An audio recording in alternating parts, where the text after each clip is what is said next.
E aí, Veckers, tudo bem com vocês? Bem-vindos a mais um vídeo dessa nossa série a respeito da história das constituições brasileiras. Bom, esse é o terceiro vídeo da série. Caso vocês ainda não tenham visto os outros dois, confiram aqui na nossa playlist, tá certo? Porque isso de alguma forma vai ser bastante importante, porque tem uma narrativa histórica, né? Que percorre em comum toda a playlist. Vale lembrar que nós tivemos um conjunto de constituições e também emendas constitucionais que percorrem toda a nossa história do século XIX e, claro, também a nossa história republicana.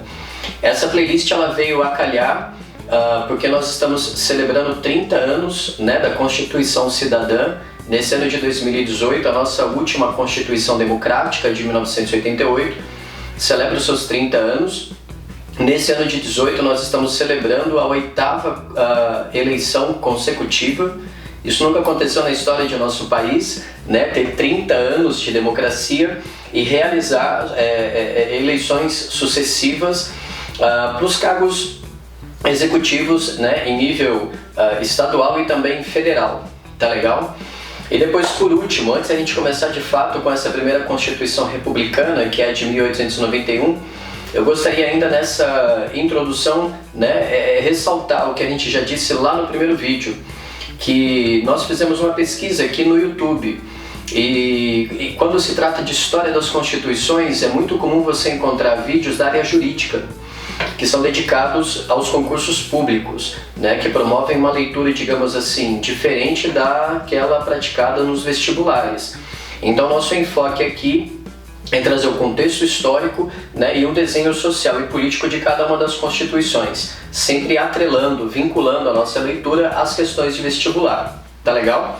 Então vamos adiante, como sempre, né, pegando papel e caneta pra gente estudar. Vamos lá?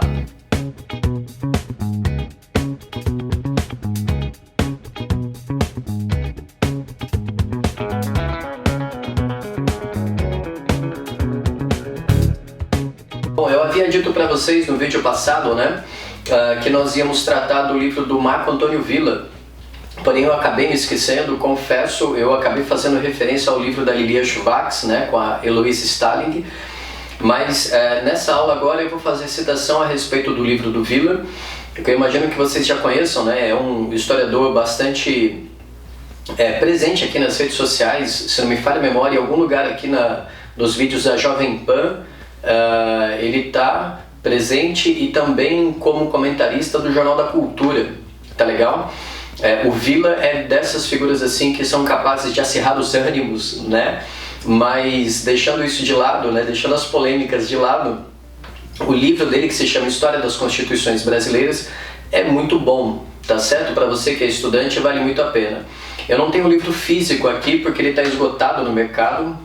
Pois é um livro que foi lançado há 2, 3 anos atrás, mas eu tenho um e-book, né, um livro digital, que você encontra ainda disponível, evidentemente, né, em qualquer boa livraria aí do seu gosto, tá certo? Mas vamos lá à nossa aula então. Essa Constituição sobre a qual nós falaremos hoje, que é a Constituição de 1891, ela inaugura a primeira de 3 repúblicas brasileiras. Ou seja, a nossa chamada Primeira República, que vai de 89 até 1930, infelizmente ela ainda é chamada em muitos manuais didáticos de República Velha, tá certo? Então República do Café com Leite. Por favor, esqueçam essas expressões, tá legal? Você não vai chegar num vestibular, numa redação, então numa conversa, digamos assim, mais acadêmica, mais estudantil, mais séria, né, dizendo a respeito de República Velha ou então República do Café com Leite por um motivo. Essas são construções históricas do governo Vargas. Então, o regime varguista, ao longo da década de 30, fez questão de se legitimar como novidade e como modernidade. Justamente também atribuindo uma série de conceitos retrógrados, né, como a gente costuma dizer, quer dizer, conceitos velhos, né, e arcaicos ao regime anterior. Combinado? Nós temos um historiador brasileiro chamado Jorge Caldeira, que tem um livro chamado História da Riqueza do Brasil. Nós falaremos a respeito dele nos próximos vídeos, tá certo? E ele enfatiza que durante essa Primeira República, né, durante praticamente esses 40 anos, que o Brasil de fato decisivamente cresceu economicamente, ou seja, numa perspectiva histórica ao longo da nossa vida republicana, o período de maior crescimento econômico foi durante essa Primeira República. Então isso aí é um fator decisivo para a gente poder ler essa Primeira República com novos olhos, tá legal? Bom, e além disso, vale levar em consideração, né, que a proclamação da nossa República, como alguns autores gostam de dizer, foi um golpe militar. É preciso levar em consideração, antes de tudo, o seguinte, né? O ideário republicano, ele tinha poucos adeptos no final do Império. O Marco Antônio Villa, ele costuma dizer que o nosso republicanismo no final do século XIX era fraco, porque de 125 parlamentares na década de 1880, finalzinho do segundo reinado, somente 2, né? Enfim, 2 parlamentares eram de fato republicanos convictos. Então, assim, a proclamação da nossa República, ela foi, antes de tudo, uma orquestração de interesses de setores urbanos, composto por profissionais liberais, né, como jornalistas, advogados, professores, enfim, pessoas, como se diz, ilustradas, né, ligados a esses setores urbanos mais mediatizados, com os militares que encamparam a bandeira, né, em torno do Benjamin Constant, lá na Escola Militar da Praia Vermelha, no Rio de Janeiro, e também contando com o apoio, evidentemente, de oligarcas que se viram ameaçados porque a escravidão havia sido abolida. Então, quando a instituição da escravidão ela deixa de existir, a pergunta é: o Império vai me indenizar? Porque afinal de contas eu tenho um escravo que sai correndo e são 100 mil réis que lhe fogem. Então, de um ponto de vista aristocrático e escravista, né, a abolição da escravidão ela automaticamente faz com que você se torne um adepto do republicanismo. Percebe? E dessa maneira, então, essa proclamação da República em 1891, ela é um novo arranjo social, tendo em vista a manutenção, né, dessas alianças conservadoras, só que agora dentro de um ritmo, né, de revezamento de poder. Então, para a gente poder ter uma ideia do que era o Brasil, né, na época, no comecinho do século XX, ou melhor dizendo, né, na virada do século XIX e início do século XX. E se vocês me permitem, eu vou trazer alguns dados aqui, eu vou praticar uma leitura, porque afinal de contas são muitas estatísticas que eu colhi do livro do Marco Antônio Villa, como eu disse, e também, né, da Lilia Schwartz, do Brasil Uma Biografia, que foi citado lá no vídeo 2. Então, para a gente poder ter uma ideia do que era o Brasil na virada do século XIX para o XX. O nosso primeiro censo realizado, que foi em 1872, ele informa que o nosso índice de analfabetismo entre a população livre era de 80%. Pensem, 80%. E depois ele aumenta para 86% se a gente considerar só o universo feminino, ou seja, se a gente fizer um corte de gênero, o analfabetismo aumenta. E quanto à vida escolar, somente 17% das crianças entre 6 e 15 anos frequentavam escolas. E havia apenas 8 mil estudantes matriculados em colégios secundaristas, né, o que a gente vai chamar de colegial ou então ensino médio hoje em dia. E por outro lado, o número de pessoas com educação superior era de cerca de 8 mil. Então, como vocês podem notar, todos esses dados demonstram para nós a precariedade da nossa cidadania, porque afinal de contas, se você levar em consideração a população livre, o analfabetismo atingiu 80% da população, né? É um negócio impressionante, se você vê que nós estamos ali às margens, né, às vésperas do século XX, né? É absurdo. Agora, para a gente ter uma ideia, né, mais estratégica e geopolítica do que era o nosso país, o Rio de Janeiro, na virada do século XIX para o XX, ele tinha 520 mil pessoas, que era a nossa capital, né? De fato, era a cidade mais significativa, né? E depois nós tínhamos um ranking que era Salvador, Recife, Belém, e depois em quinto lugar nós tínhamos São Paulo, com 65 mil pessoas. E é a partir dessas primeiras décadas que São Paulo de fato vai crescendo uma taxa geométrica, né, de quase 10% ao ano devido à produção do café. Isso porque a gente sabe que o café, na virada do século XIX para o XX, né, aqui em São Paulo, era sinônimo também de imigração.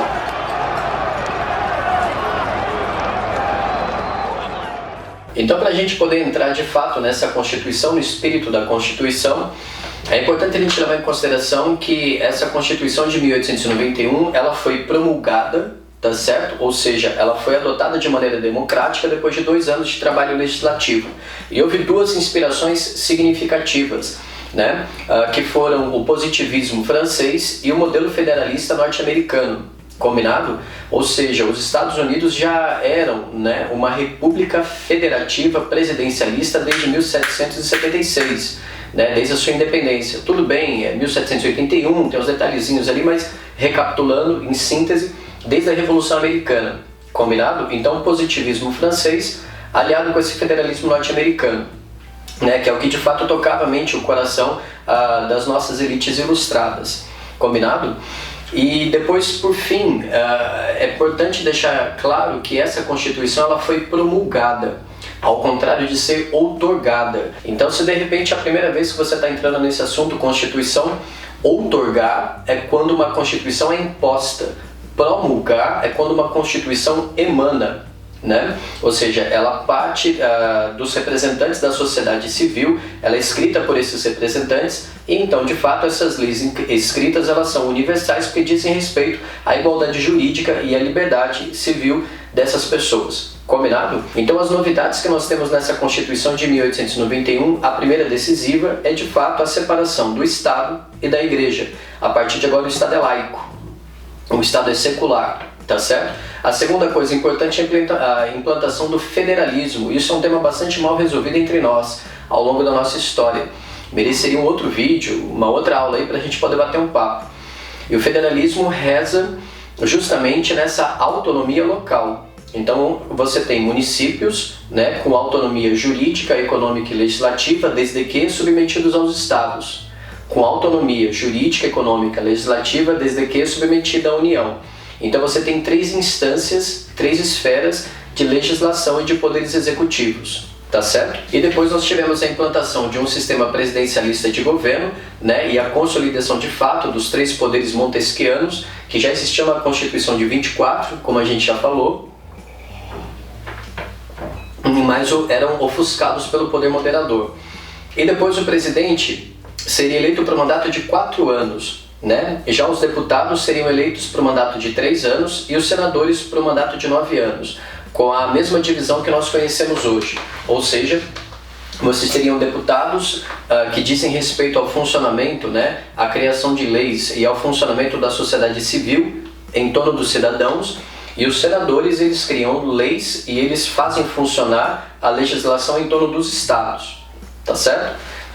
E depois, um problema que nós ainda tivemos foi a permanência dessa democracia restrita, porque o voto ainda não era universal.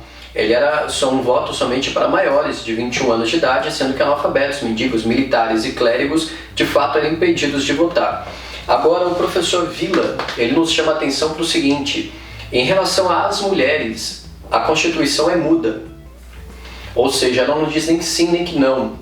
Percebe? Mas é evidente que na prática, no mundo concreto, né, da história, as mulheres, mais uma vez, continuavam marginalizadas de todo o processo político, infelizmente. Bom, agora vale a pena a gente levar em consideração aqui um parênteses, porque o professor Villa, ao longo do seu livro, ele deixa claro que o voto feminino, na verdade, ele foi bastante debatido durante a Assembleia Constituinte.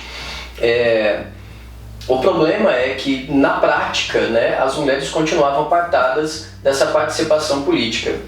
E nós temos ainda um outro problema a ser resolvido, que é o tal do voto de cabresto, que, como você bem sabe, ele funcionava porque grande parte da nossa economia ainda era agrícola, né? E com o voto sendo descoberto, isto é, sendo possível você verificar a votação no exame da urna, é fato que a fraude era a regra, infelizmente. E um último fator a ser destacado é que o professor Villa ele diz para nós que todos os presidentes durante a Primeira República eles foram eleitos com mais de 90% dos votos. Percebam, isso é quase um voto absoluto, né? Sendo que, de fato, a participação da população era minoritária, ou seja, menos de 5% de toda a população brasileira participava do processo eleitoral e os políticos eram eleitos com mais de 90% de aprovação. Para deixar isso claro, ele diz para nós que a primeira eleição em 1894, né, a de Prudente, ele foi eleito com 290 mil votos, de uma população de 15 milhões de pessoas. Agora, para a gente poder fechar todo esse raciocínio, então, vamos a uma questão da FUVEST, né, do ano de 2014, para a gente poder ilustrar como é que funcionava esse voto de cabresto.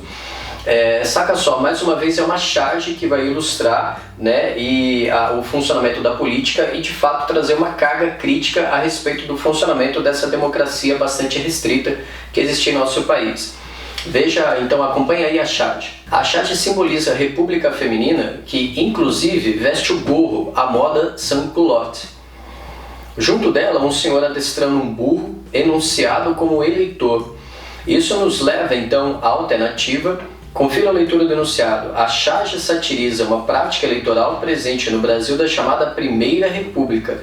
Como eu avisei vocês, é preciso levar em consideração. Apaguem, borrem definitivamente qualquer referência à República do Café com Leite ou então República Velha. A alternativa correta é aquela que informa a ausência de autonomia dos eleitores e a sua fidelidade forçada a alguns políticos, as quais limitavam o direito de escolha e demonstravam a fragilidade das instituições republicanas.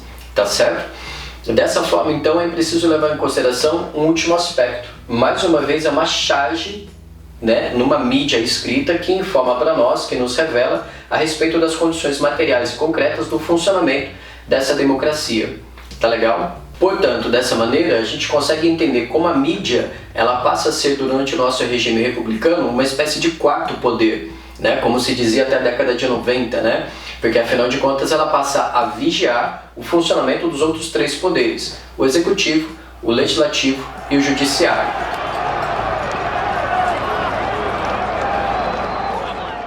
Bom, a conclusão aqui então, né? Nós já passamos por 3 vídeos e levamos em consideração a Constituição de 1891, aquela que colocou em prática a monarquia constitucional. Avançamos a respeito do funcionamento do parlamentarismo durante o Segundo Reinado, 1847, e agora a nossa primeira Constituição republicana, né, que apesar de colocar em prática uma república federativa presidencialista, ainda garantiu o voto restrito a uma parcela da população, tá certo? Isso significa dizer que, tudo bem, nós já temos direitos civis e políticos, agora resta saber dos direitos sociais, mas para isso a gente vai ter que entrar em Era Vargas, tá certo? Esperamos que vocês tenham gostado de mais esse encontro, né? Bastante robusto, enfim, com muitas informações, com uma literatura também, o livro do professor Marco Antônio Villa. Todas as referências estarão aqui na descrição do vídeo. E a partir de agora é com vocês, tá certo? Bons estudos, continuem nos acompanhando. Um beijo, um abraço e tchau. Até logo.